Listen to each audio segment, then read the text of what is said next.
A toto je presne problém tejto spoločnosti. Táto spoločnosť vás vyslovene nutí byť žalobabou. Byť niekým, kto si nerieši svoje problémy, ale obracia sa na autority. Dovolte mi teda predložiť môj návrh na zmenu legislatívy.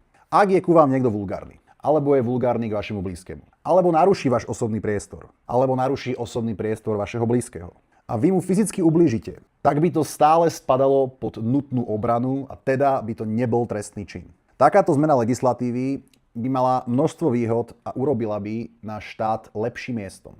Za prvé, bola by odľahčená polícia a ľudia by sa začali viacej spoliehať sami na seba. Za druhé, ľudia by mali jeden k druhému viac rešpektu.